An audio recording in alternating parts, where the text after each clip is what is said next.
اعوذ باللہ من الشیطان الرجیم بسم اللہ الرحمن الرحیم وبہ نستعین وہو خیر ناصر ومعین الحمد للہ رب العالمین وصلی اللہ علی سیدنا سید الانبیاء والمرسلین وحبیب الہ العالمین ابی الزہراء محمد واہل بیتہ الطیبین الطاہرین المعصومین اما بعد قال اللہ الحکیم فی کتابہ الکریم بسم اللہ الرحمن الرحیم یا ایہا الذین آمنوا اصبروا وصابروا ورابطوا واتقوا اللہ لعلکم تفلحون صدق اللہ العلی العظیم۔ اللہ کی حمد و ثنا، اس کی تعریف و تمجید ہماری زندگی کا اہم ترین مقصد ہے۔ اللہ سبحانہ و تعالی کی بہترین مخلوق، محبوب اول، مخلوق اول، نور اول حضرت محمد مصطفیٰ صلی اللہ علیہ وآلہ وسلم اور آپ کے خاندان مطہر پر خاص کر پیغمبر اکرم صلی اللہ علیہ وآلہ وسلم کے آخری جانشین، آخری وصی، آخری نائب، آخری خلیفہ برحق، ہمارے آخری امام، امام آخر الزمان، امام مہدی علیہ السلام کی خدمت میں بھی سلام عقیدت و مودت و محبت پیش کرتے ہیں۔ آپ کی خدمت میں بھی ناظرین محبت بھرا سلام پیش کرتے ہیں اور آپ کا استقبال کرتے ہیں پروگرام انتظار فرج میں۔ آپ کو یقیناً معلوم ہے کہ اس پروگرام کا بنیادی مقصد نور معرفت امام مہدی علیہ السلام کو پھیلانا ہے، اس کی روشنی کو عام کرنا ہے، ان لوگوں تک پہنچانا ہے کہ جنہیں ابھی اپنے ہی زمانے کے امام کی خبر نہیں ہے، لوگ غافل ہیں، بے خبر ہیں،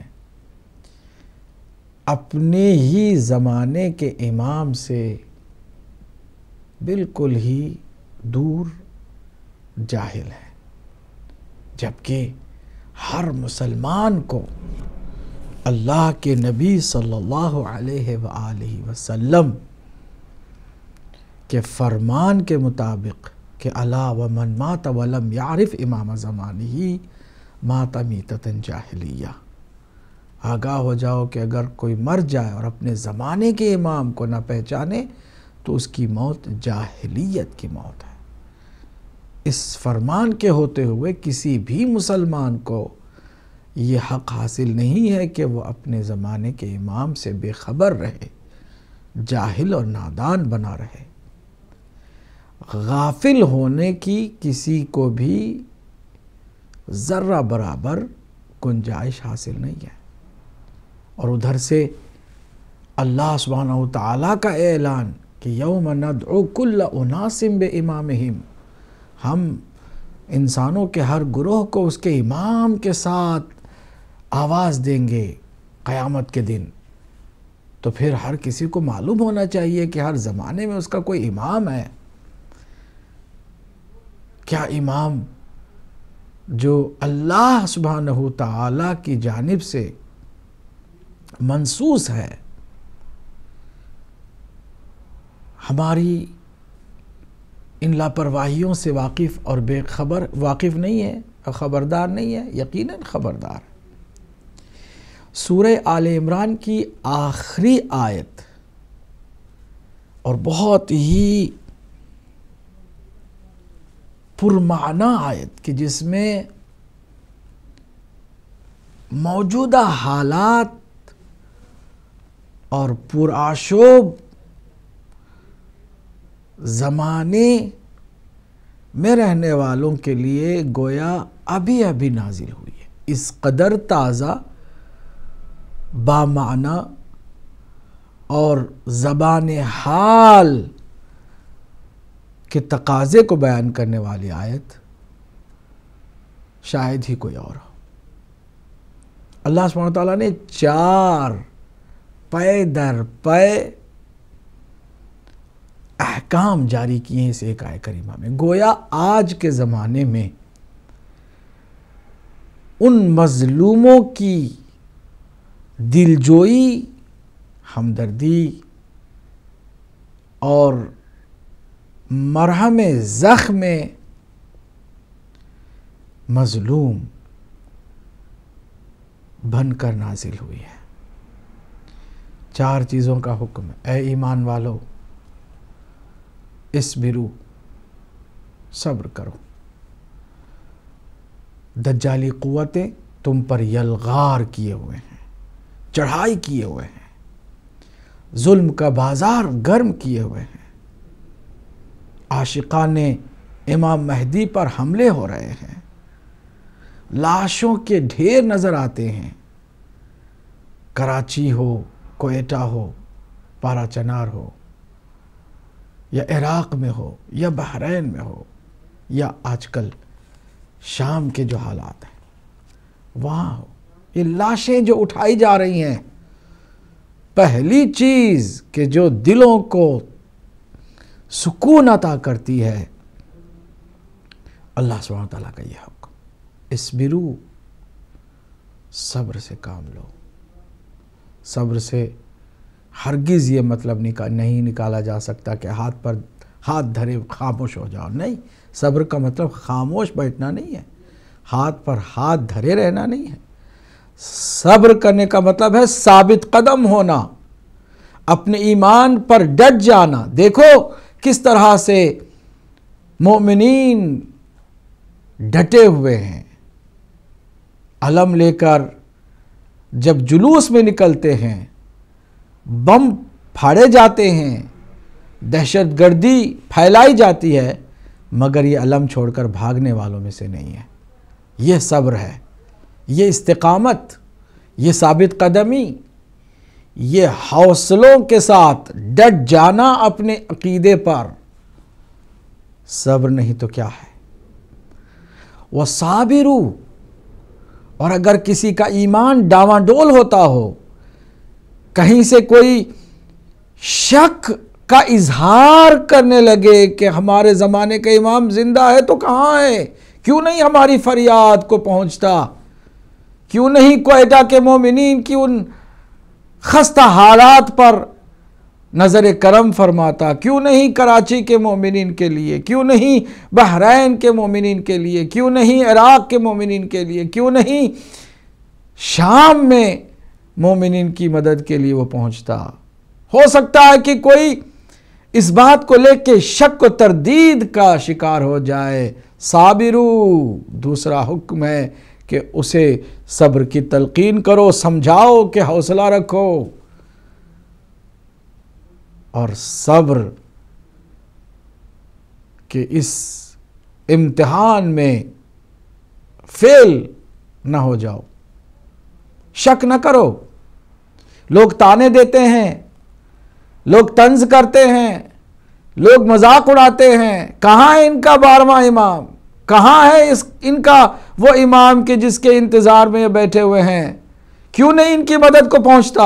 آج سب سے زیادہ ظلم ہوتا ہے، جی ہاں، وہ آئے گا اور وہ مظلوموں کے لیے آئے گا۔ اسے ہم سلام اس طرح کرتے، یا السلام علیک یا معز الاولیاء، اے اپنے چاہنے والوں کی عزت افزائی کرنے والے، عزت عطا کرنے والے، تجھے سلام۔ وہ وقت آئے گا، فیصلے جلدی نہ کرو، وقت سے پہلے بے تابی نہ دکھاؤ، بے صبری نہ کرو، وہ آئے گا، یقین رکھو آئے گا۔ یہ دوسرا حکم کتنا عظیم، کتنا حوصلہ افزا، اور کتنا انسان کے دلوں اور دماغوں پر شکوک کے بادلوں کو ہٹانے والا نورانی جملہ ہے، صابرو۔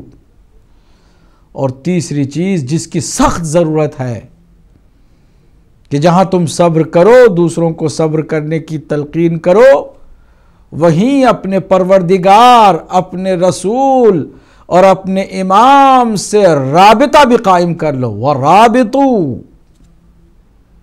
اپنے وقت کے امام سے تم رابطے میں ہو؟ کیا اس تیسرے حکم کی تعمیل ہم کرتے ہیں کہ ہم اپنے زمانے کے امام سے رابطے میں رہیں؟ شب جمعہ ہے، کبھی ہم اس بات پر سوچتے بھی ہیں کسی وقت بیٹھ کر کے کہ کیا ہم اپنے زمانے کے امام سے مرتبط ہیں، کنیکٹڈ ہیں، ہمارا رابطہ ہے اپنے زمانے کے امام سے؟ رابطہ رکھو۔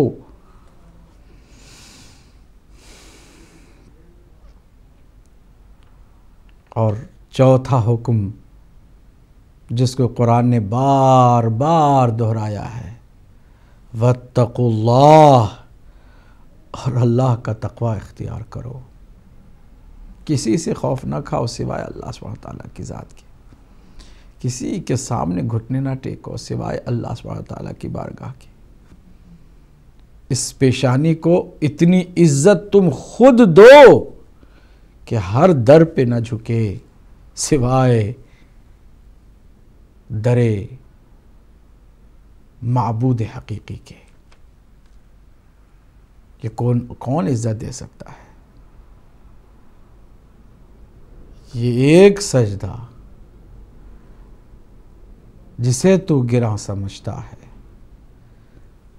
1000 سجدوں سے دیتا ہے آدمی کو نجات۔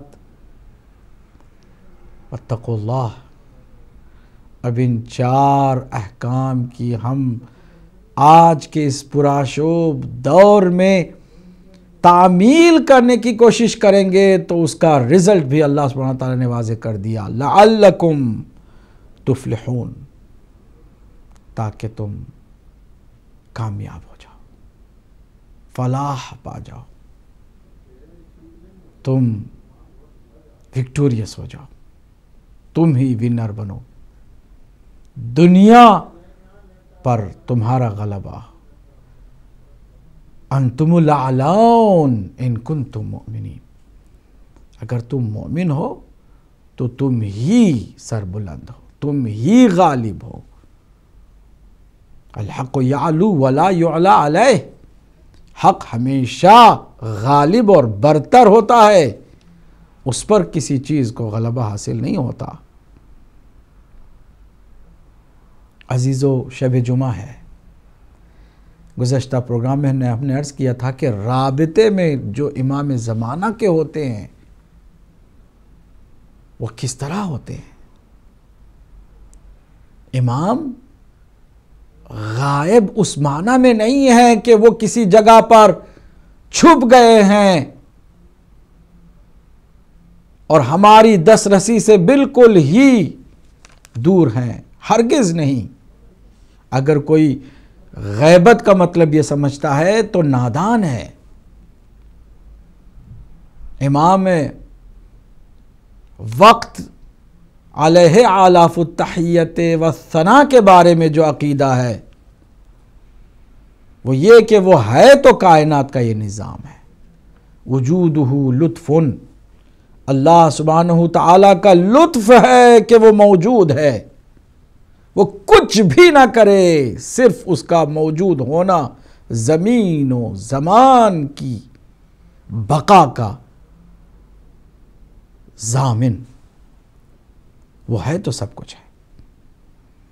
وَبِهِ رُزِقَ الْوَرَى، اسی کے صدقے میں اللہ رزق دیتا ہے، روزی پاتے ہیں سارے، اس کی ساری مخلوق اسی کے تصدق میں روزی پاتی ہے۔ بارش کے قطرات اسی کے وجود مبارک سے نازل ہوتے ہیں، اس کی رحمت اگر جاری ہے تو اس کے وجود سے ہے، اگر اس کی برکتیں، اس کی نعمتیں دنیا میں ہم چاروں طرف دیکھتے ہیں، اتنی نعمتیں کہ ہم اسے شمار بھی نہیں کر سکتے۔ وَإِن تُعَدُّوا نِعْمَةَ اللَّهِ لَا تُحْصُوهَا، کو اللہ کی نعمتوں کو گننے بیٹھ جاؤ تو تم ہرگز گن نہیں سکتے ہو، شمار میں نہیں آ سکتی ہیں، سب کچھ اسی کے صدقے میں ہے۔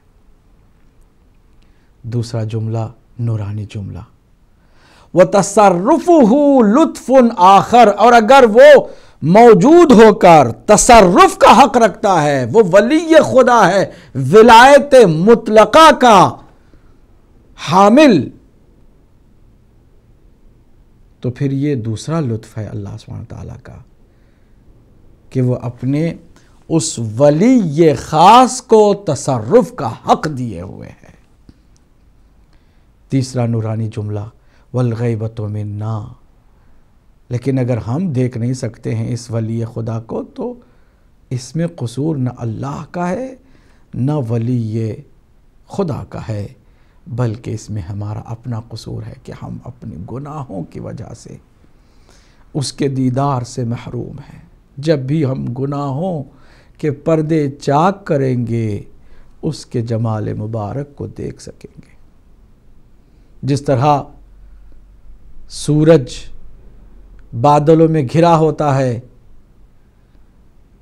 تو کوئی سورج کو واقعاً دیکھنا چاہتا ہے تو اس کے لیے راستے بند نہیں ہیں، اس کے لیے یہ ہے کہ وہ اپنی اس منزل سے، پستی سے بلندی کی طرف جائے، نکل جائے پستیوں کو چھوڑ کر بلندیوں کی طرف جانے کے لیے، اور جب بادلوں کو وہ پار کر کے اوپر آ جائے تو پھر سورج اس کے سامنے ہوگا۔ اس آفتاب امامت کے لیے بھی یہی ہے کہ گناہوں کے بادل تم ہٹاؤ، نکل آؤ گناہوں کے اس دلدل سے، ان پردوں کو چاک کر دو جن پردوں کی وجہ سے اپنے اس محبوب کا دیدار ممکن نہیں ہے، تو پھر وہ سامنے ہوگا۔ کتنے ہی وہ لوگ ہیں کہ جنہوں نے واقعاً امام مہدی علیہ السلام کا دیدار کیا ہے، شرف ملاقات اللہ نے انہیں عطا کیا ہے۔ گزشتہ پروگرام میں ہم نے علی بن مہزیار کا واقعہ بتایا۔ علامہ حلی کو کون ہے وہ جو نہیں جانتا؟ ایک عظیم مجتہد اپنے زمانے کے، جن کی ایک معمولی کوشش سے آج ایران جو مرکز تشیع ہے اور اہل تشیع کی زینت ہے، ایک با اقتدار ملک جو بڑی طاقتوں کے سامنے جھکتا نہیں ہے، سر بلند ہے، پوری دنیا کی اقتصادی ناکہ بندی کے باوجود اپنے پیروں پہ کھڑا ہوا ہے اور مقتدر ہو کر کھڑا ہوا ہے۔ اس ایران کے لوگوں کو مذہب اہل بیت سے آشنا کرنے والی شخصیت علامہ حلی کی ہے، گو کہ خود وہ ایران کے باسی نہیں تھے۔ حلہ ایک جگہ ہے عراق میں، وہاں سے آپ کا تعلق ہے۔ علامہ حلی رضوان اللہ تعالی علیہ کسی ایک سفر میں علمی الجھن لیے جا رہے ہیں۔ ایک جسیم، حسین اور نقیب مسافر بن کر ان کی سواری کے ساتھ سوار ہونے کی اجازت چاہتا ہے، اس کو بھی یہ اپنی سواری میں سوار کر لیتے ہیں۔ راستے میں علامہ حلی کے ہاتھوں سے کوڑا چھوٹ کر زمین کی طرف جاتا ہے، تو جو ساتھ میں وہ حسین اور جسیم نورانی مسافر ہمراہ ہے، علامہ حلی کے اس کوڑے کو خود بنفس نفیس اتر کر کے زمین سے اٹھا کر کے ان کے ہاتھ میں دے رہا ہوتا ہے کہ اسی وقت علامہ ہلی کے ذہن میں یہ سوال پیدا ہوتا ہے کہ کیا اس زمانے میں ممکن ہے کہ اپنے وقت کے امام سے کوئی ملاقات بھی کر سکے؟ کیا اس کا امکان ہے کہ کوئی عاشق اپنے معشوق امام مہدی سے بھی ملاقات کا شرف حاصل کر سکے؟ اسی سوال کے ذہن میں آتے ہی اس جسیم اور حسین مسافر نے برجستہ ارشاد فرمایا کہ ہلی کیوں نہیں، جبکہ اس وقت اس کا ہاتھ تیرے ہاتھ میں ہے۔ علامہ ہلی پہچان کر کے کہ یہی وہ امام ہے کہ جس کے دیدار کے بارے میں سوچ رہا تھا، قدم بوسی کے لیے اٹھتے ہیں اور وہیں سے امام مہدی علیہ السلام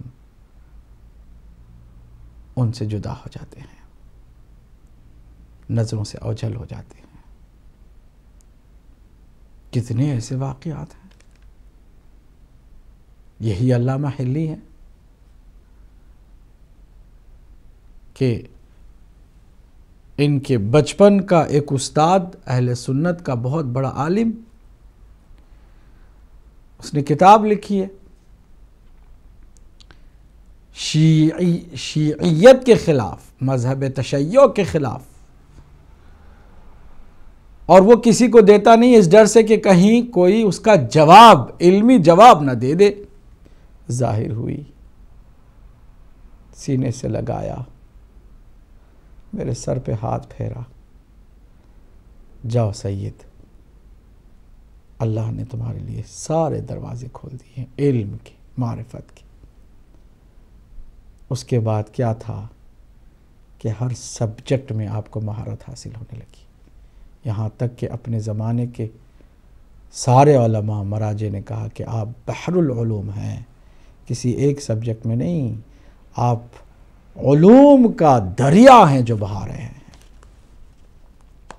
یہ بات صرف علماء کے لیے بھی نہیں ہے کہ کوئی یہ سوچ کر مایوس ہو کہ اپنے زمانے کا امام تو صرف مجتہدین یا مراجع عظام کی خدمت کو پہنچتا ہے اور انہی کی مدد کرتا ہے، ایسا نہیں ہے۔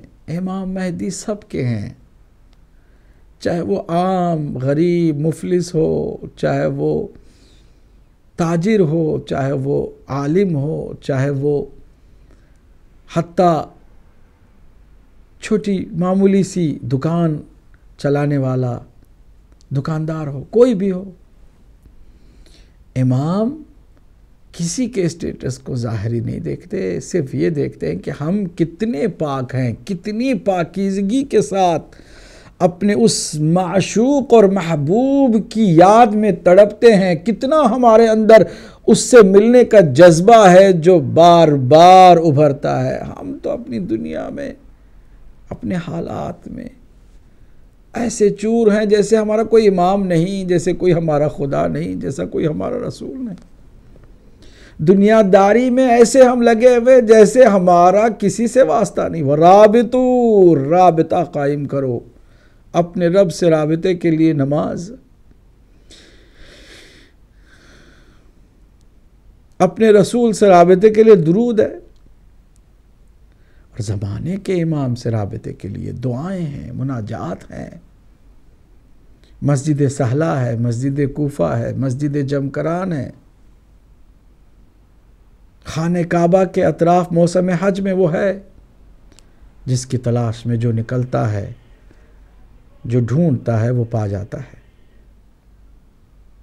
ایک چھوٹا سا واقعہ، پھر اس کے بعد آپ کی کالز کو لوں گا۔ کالز میں اگر کوئی کالر ہیں تو چلیے دے دیں۔ جی السلام علیکم ورحمۃ اللہ۔ وعلیکم السلام قبلہ، میں تعظیم نقوی لندن سے بول رہا ہوں۔ جناب تعظیم نقوی صاحب فرمائیے۔ قبلہ، یہ جو پیر کو جو شہداء عباس ٹاؤن کے جو شہداء تھے ان کی تدفین سے واپس آ رہے تھے، تو اس میں میرا سگا بھانجا 22 سالہ وہ بھی شہید ہوا. تو آپ سے التماس ہے اور جو بھی سننے والے ہیں ان سے کہ اس کے لیے اور اللہ انہیں شہداء میں محشور فرمائے. مغفرت کر دیجیے گا. اور سوال بھی میرا انہیں سے متعلق ہے کہ جو یہ شہداء ہیں جو لبیک یا حسین کہتے ہوئے شہید ہو گئے تو امام زمانہ تشریف لائیں گے تو یہ ممکن ہے کہ یہ لوگ بھی ان کے ساتھ شامل ہوں, ان کو زندہ کیا جائے؟ ایک تو یہ سوال. دوسرا, جیسے ان کو دفنا دیا گیا ہے تو کیا وہ زیارت کریں گے اور ائمہ کی بھی اور امام زمانہ کی بھی؟ اور تیسرا سوال یہ کہ اللہ نے کہا کہ میں نے یہ کائنات محبوب تیری محبت میں بنائی, تو اب رسول اللہ تو تشریف لے گئے واپس, تو کیا وجہ ہے کہ یہ کائنات ابھی تک قائم ہے؟ جی جزاک اللہ. احسنت, بہت شکریہ. آپ نے 3 سوال کیے ہیں, ہم آپ کے سوالوں کے جواب بھی دیں گے. اگلے کال کو بھی شامل کرتے ہیں. السلام علیکم ورحمۃ اللہ. وعلیکم السلام ورحمۃ اللہ وبرکاتہ. بسم اللہ. سید علی الحمدللہ, اللہ کا شکر ہے. اور بہت ہی پردلیل اور بہت ہی لطف اندوز گفتگو. اللہ آپ کو اور آپ کے علم میں اور بھی اضافہ فرمائے. سرکار, ایک آسان سی بات جو میں سمجھتا ہوں کہ اگر امام زمانہ سے کوئی بھی ملاقات کی خواہش رکھتا ہو تو اس کو اپنے ذات کا جو پردہ ہے انسان کے آگے اگر یہ ہٹا دے تو یہ ممکن نہیں ہے. میرا پہلا سوال ہے. اور دوسرا میرا سوال آپ سے یہ ہے کہ سادات کے بارے میں جو آپ نے فرمایا بالکل بجا فرمایا, کیونکہ پنجابی کی ایک کہاوت ہے, میں اس کو آپ اردو میں بھی آپ کے لیے ترجمہ کر دوں گا اس کا. وہ کہتے ہیں راجیاں دی نوکری تے گھوڑیاں کے کا, سید دی نوکری دین دو نہیں تجا. مطلب یہ اگر راجاؤں کی نوکری ہو تو گھوڑوں کو گھاس ڈالنے والی ہوتی ہے. اگر سادات کی نوکری کسی نے کرنی ہے تو پھر اس کو منو ان ادب ہر طریقے سے رہنا پڑے گا. ایک غلطی بھی اس کو جہنم پہنچا سکتی ہے. تو یہ بات ہے. اور دوسری میری سوال یہ ہے, میں نے آپ سے پچھلے دنوں میں کیا تھا اسی بارے میں. میں نے جو سوال کیا تھا وہ یہ تھا کہ کچھ لوگ جو اس دنیا سے چلے گئے ہیں اور وہ دعا مانگتے رہے ہیں کہ امام زمانہ علیہ السلام کی فوج میں ہمیں اللہ شامل کر دیا, ان کا ظہور ہمارے وقت میں کر دے, تو نہیں ہوا. تو جب منادی بولے گا ادھر کے امام کا ظہور ہو چکا ہے, ایک ندا آئے گی, منادی ندا دے گا کہ امام ظہور کر چکے ہیں, جس میں واپس جانا ہے آپ جا سکتے ہو. اور کچھ لوگ جو ہیں وہ اس ڈر سے واپس نہیں آئیں گے کہ کہیں امام کے ساتھ جانے سے کوئی ایسی ہم سے غلطی سرزد نہ ہو جائے جو مقام ہمیں ابھی ملا ہوا ہے اسے ہم ہاتھ دھو بیٹھے.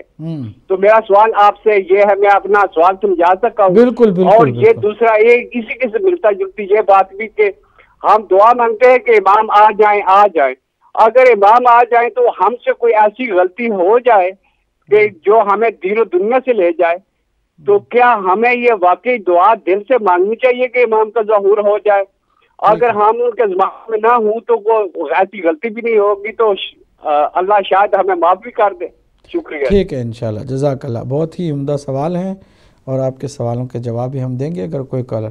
چلیے کالر کو ہم فی الحال نہیں لیتے ہیں. میں چاہتا ہوں کہ جواب ان سوالوں کے دینے سے پہلے اور مزید کوئی کالر ہوں تو ان کو شامل کرنے سے پہلے ایک اور واقعہ کہ صرف علماء اور براج اعظام سے ہی امام مہدی علیہ السلام کا رابطہ نہیں ہوتا تھا, بلکہ عام لوگ بھی جو ہے وہ امام کے دیدار سے اور ان کے وجود کی برکت سے فیضیاب ہوتے رہے ہیں. چنانچہ ایک بہت ہی معتبر اور مستند واقعہ اس وقت بہت ہی عظیم شخصیت ہیں, نظریہ منفرد, انہوں نے کتاب لکھی ہے کہ جس میں تمام ان واقعات کو درج کیا ہے کہ جو اتھینٹک ذرائع سے ان تک پہنچے ہیں کہ جن واقعات میں امام سے ملاقات عام لوگوں نے کی ہیں. ان میں سے ایک شخص جو ہے وہ کوفے کا رہنے والا شیخ محمد حسن نام والا ایک متقی پرہیزگار زاہد جوان جس کی عمر کوئی 30 سال سے زیادہ نہیں تھی. اس واقعے کو ان کے ہی پڑوس میں رہنے والی ایک بہت ہی علمی شخصیت ہے اور عالم ثقہ ہیں اور معروف شخصیت ہیں، وہ انہوں نے اس سے خود ڈائریکٹ سن کر کے نقل کیا ہے آگے، اور وہ ہیں سید باقر کاظمی. یہ ایک عظیم عالم ثقہ ہیں. انہوں نے نقل کیا کہ میرے پڑوس میں جو نوجوان تھا شیخ محمد حسن نام کا، اس کی پرابلم یہ تھی کہ ایک تو وہ غریب تھا، مسکین تھا، اس کے رشتہ دار کوئی نہیں تھے، اس کا کوئی خاندان اس کے ساتھ نہیں تھا، وہ اکیلے زندگی بسر کرتا تھا. اپنے ہی پڑوس میں ایک مومنہ کی لڑکی تھی، چاہتا تھا کہ اس کے ساتھ شادی ہو. انہوں نے رشتے کو ٹھکرا دیا اس کی غربت کو دیکھ کے. یہ مسکین سا، فقیر سا، مفلس سا آدمی تھا جو اپنی جو ہے روزی کو مزدوری سے حاصل کرتا تھا، اور ہر دن محنت کر کے اسی دن کی مزدوری کے بدلے میں جو کچھ پاتا تھا اسی سے گزارا کرتا تھا. تو پھر ادھر سے جب رشتے کو ٹھکرا دیا گیا تو یہ بہت زیادہ ہرٹ ہوا اور اسے تکلیف ہوئی. آہستہ آہستہ وہ بیمار ہو گیا، اور اسی فکر میں وہ ایسے بیمار ہوا کہ خون کی قے کرنے لگا اور کھانستا بہت تھا.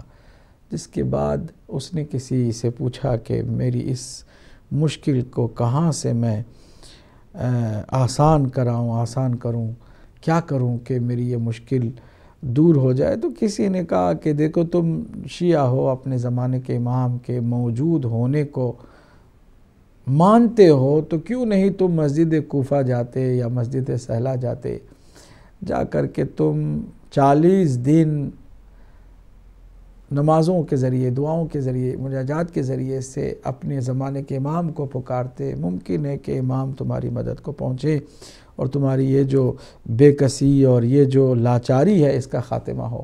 چنانچہ وہ طے کر لیتا کہ میں 40 ہر شب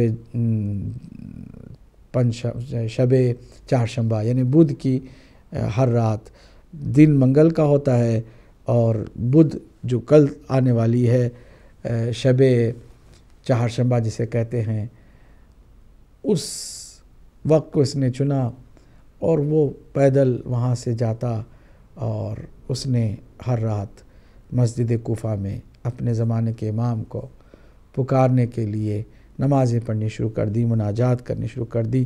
1 دن گزرا، 2 دن گزرے، 3 دن گزرے، 39 راتیں کٹ گئیں. آخری رات آئی، کوئی خبر نہیں ہوئی. آخری رات کا واقعہ میں مختصر کر کے بتا رہا ہوں. خود اس نے اس عالم، جلیل القدر عالم سید باقر کاظمی کو بتایا کہ جب 40ویں رات آئی ہے تو میں کافی مایوس، کافی اداس کہ میری حالت پر کوئی رحم کرنے والا نہیں. امام زمانہ کو بھی پکارتا رہا، کوئی مدد نہیں ہوئی. کھانستا ہوا، چونکہ جب کھانستا تھا تو خون نکل آتا تھا. بڑی مشکل سے وہ پیدل چلتا تھا، وہاں تک جاتا تھا، پہنچتا تھا مسجد کوفہ. اور جب مسجد کوفہ پہنچتا تھا تو آخری راتوں میں ایسا ہوتا تھا کہ اس خوف سے کہ کہیں لوگ اسے خون کی قے کرتے ہوئے دیکھ کر کے، یا پھر اس کو کھانستے ہوئے خون منہ سے جب نکلے تو کہیں اس کو دھکے مار کے باہر نہ نکال دیں. وہ دروازے پر ہی پہنچ کر کے وہیں رات کاٹتا تھا، مناجات کرتا تھا. تو اس رات بھی اس نے باہر ہی دروازے کے پڑاؤ ڈالا. ٹھنڈی تھی رات اور بہت سردی کا موسم تھا. ایسے میں کہتا ہے کہ میں نے ایک مختصر سی کافی پینے کے لیے اپنے ساتھ ساری وہ چیزیں رکھی تھیں کہ ایک چھوٹا سا کپ تھا اور ایک تھوڑا سا ظرف تھا جس میں نے وہ کافی رکھی تھی. اس کو گرم کرنے کے لیے میں نے رات کچھ عرصے کے بعد یا تقریباً عشاء کی نماز کے بعد میں نے آگ باہر مسجد کوفہ کی بھڑکائی کہ میں اس آگ سے خود بھی گرم ہو جاؤں اور ساتھ ہی ساتھ یہ جو کافی ہے اس کو تیار کر کے پیوں تاکہ میرے بدن میں تھوڑی بہت گرمی محسوس ہو. کہتا ہے کہ میں نے جب یہ کیا تو دیکھا کہ کوئی ایک جوان جس کی عمر 40 سال کے لگ بھگ لگ رہی تھی میری طرف چلا آ رہا ہے۔ میں سوچنے پر مجبور ہوا کہ اگر یہ آنے والا مجھے یہاں سے اٹھنے کے لیے کہے اور یہاں سے چلے جانے کے لیے کہے تو میں کیا کروں گا، یا پھر اس کافی کو جو میں بنا رہا ہوں وہ مجھ سے لے لے اور کہے کہ یہاں پر تم ایسا نہیں کر سکتے تو پھر میں کیا کروں گا۔ یہی سوچ رہا تھا کہ آنے والے نے قریب آ کر میرا نام لے کر مجھے سلام کیا۔ جب اس نے میرے نام کے ساتھ سلام کیا تو میرے تو ہوش اڑ گئے کہ کون ہے جو میرا نام جانتا۔ میں نے سمجھا شاید کوئی میرے نام سے واقف آدمی ہے جسے میں نہیں جانتا ہوں، لہٰذا میں نے جواب دیا۔ وہ میرے ساتھ بیٹھ گیا تو میں نے پوچھا کہ تم کس قبیلے سے متعلق ہو؟ کہا کہ تم خود بتاؤ۔ میں نے کہا جتنے قبیلے کوفے کے اطراف رہتے تھے ایک ایک کا نام لے لے کر پوچھا کہ کیا تم فلاں قبیلے کے ہو؟ کہتے تھے نہیں۔ کیا تم فلاں قبیلے کے ہو؟ کہتا تھا نہیں۔ میں ہر قبیلے کا نام لیتا رہا، پھر آخر میں نے کہا کہ پھر مجھے تو نہیں پتا کہ تم کس قبیلے کے ہو۔ مسکرانے لگا۔ پھر اس کے بعد آنے والے نے مجھ سے پوچھا کہ تم یہاں کیا کر رہے ہو؟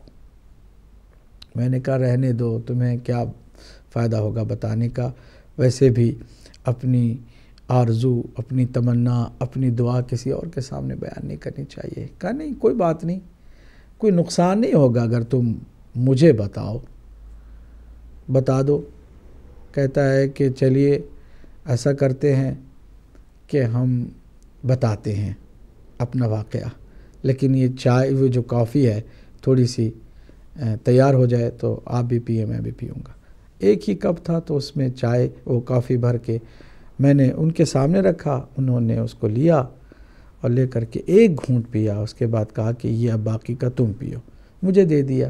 سردی تھی ظاہر سی بات ہے، میں نے بھی پھر وہ بچی ہوئی کافی پینی شروع کر دی اور واقعہ میں نے سارا بتایا کہ میرے ساتھ یہ ہوا ہے اور میں اس طرح ہوں، میری طبیعت ایسی ہے، کھانستا ہوں، خون نکل آتا ہے، مفلسی کا عالم یہ ہے کہ کوئی میری مدد نہیں کر سکتا ہے، اور میں جس کے ساتھ شادی کرنا چاہتا تھا وہاں سے ٹھکرا دیا گیا ہوں اور میری یہ حالت ہے، اور میں تقریباً مایوس ہو گیا ہوں۔ مجھے کسی نے کہا کہ تم اپنے زمانے کے امام کو پکارو، اور لگاتار میں نے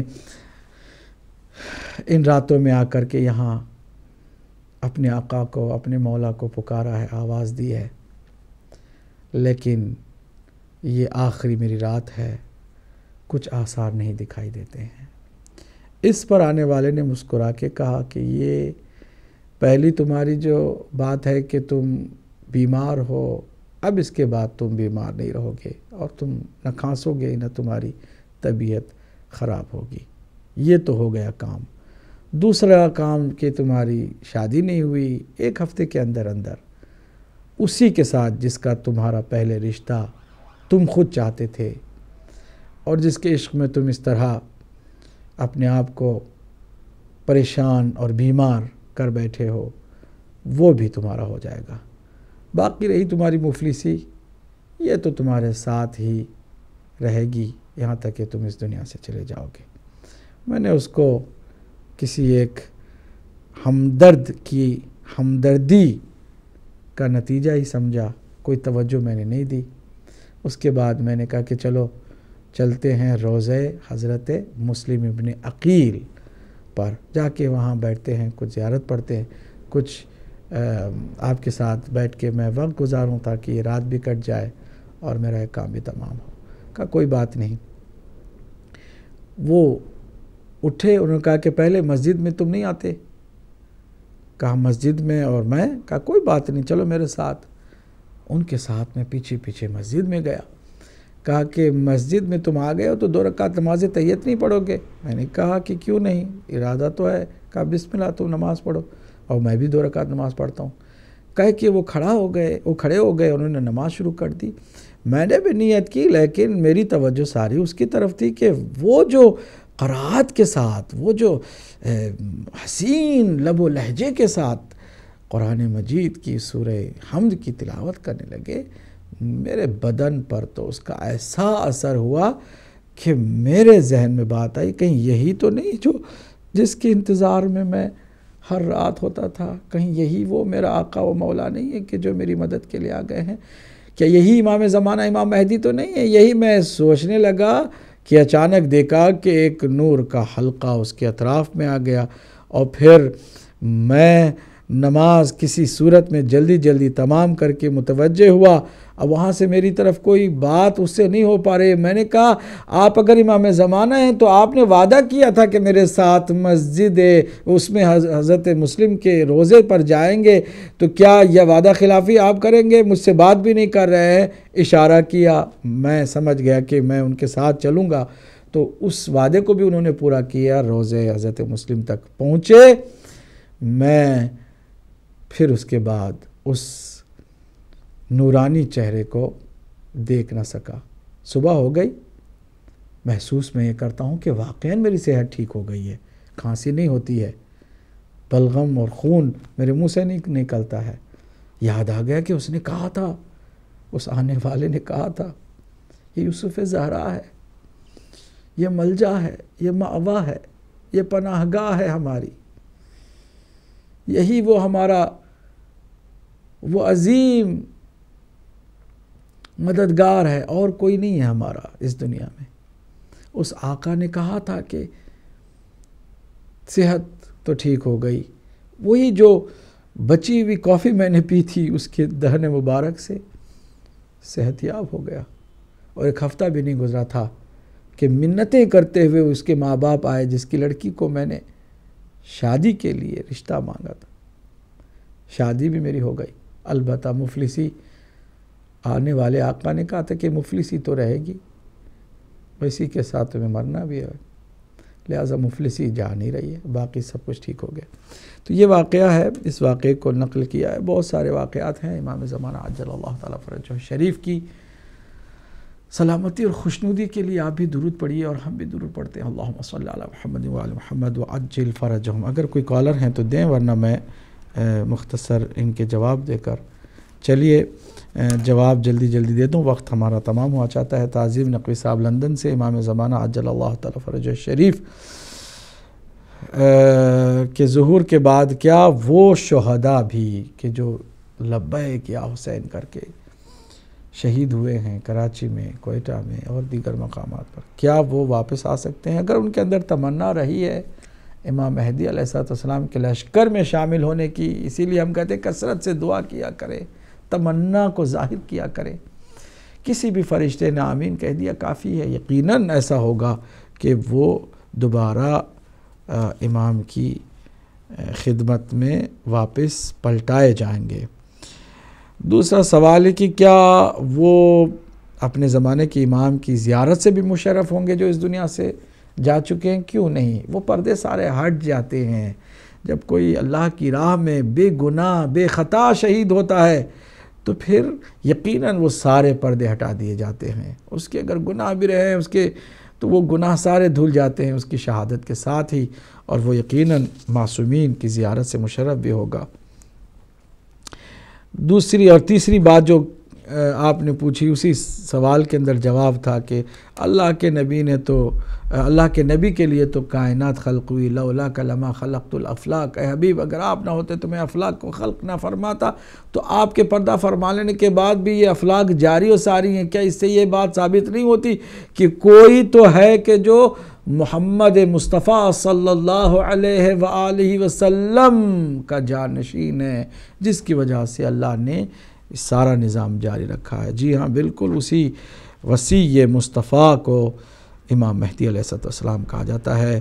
سید علی جان شاہ صاحب نے بھی بہت خوبصورت سوال کیے ہیں۔ یقیناً اگر انسان اپنی ذات اور اپنے نفس کے پردے ہٹا لے تو امام کا دیدار وہ آسانی کے ساتھ کر سکتا ہے۔ سادات کا احترام، یقیناً جس کسی کو بھی معرفت کی منزلیں چاہیے ہیں، درجات چاہیے ہیں، مرتبے چاہیے ہیں، بلندی کی طرف اس کو جانا چاہیے۔ ظاہر سی بات ہے بلندی کے طرف جانے کے لیے بہرحال ذریت فاطمۃ الزہرا سلام اللہ علیہا کی کہ جس کو اللہ نے چن لیا ہے، یہ حدیث اہل سنت کے اور اہل تشیع کے ہاں دونوں کے ہاں مسلم ہے کہ اللہ کے نبی نے فرمایا میری بیٹی فاطمہ اور آپ کی ذریت سے جتنے بھی فرزند ہوں گے قیامت تک سب پر دوزخ کی آگ حرام ہے، دوزخ کی آگ حرام ہے۔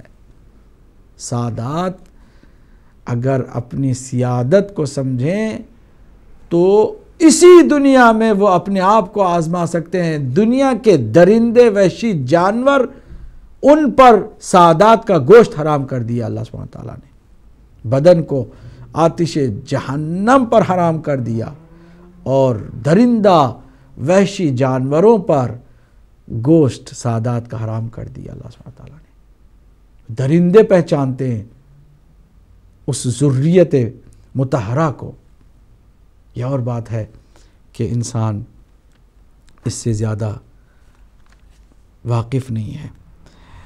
امام زمانہ عجل اللہ تعالیٰ فرجہ شریف کی فوج میں شامل ہونے کی تمنا رکھنے والے یقیناً وہ شامل ہو سکتے ہیں، ہم نے بتایا بھی ہے۔ سوال آپ کا یہ تھا کہ کچھ جب ان کو بلایا جا رہا ہو تو یہ سوچ کر کے کہ کہیں ہم سے غلطی نہ ہو جائے، امام کے حضور میں ہم پہنچیں تو وہ اگر واپس نہ آنا چاہیں تو کیا ایسا بھی ممکن ہے؟ میں نہیں سمجھتا کہ کوئی ایسا عاشق ہو جو اپنے امام کے بلانے پر اپنی طرف سے کوئی چیز سوچ کر کے بیٹھ جائے۔ نہیں، عاشق کیا ہوتا ہے؟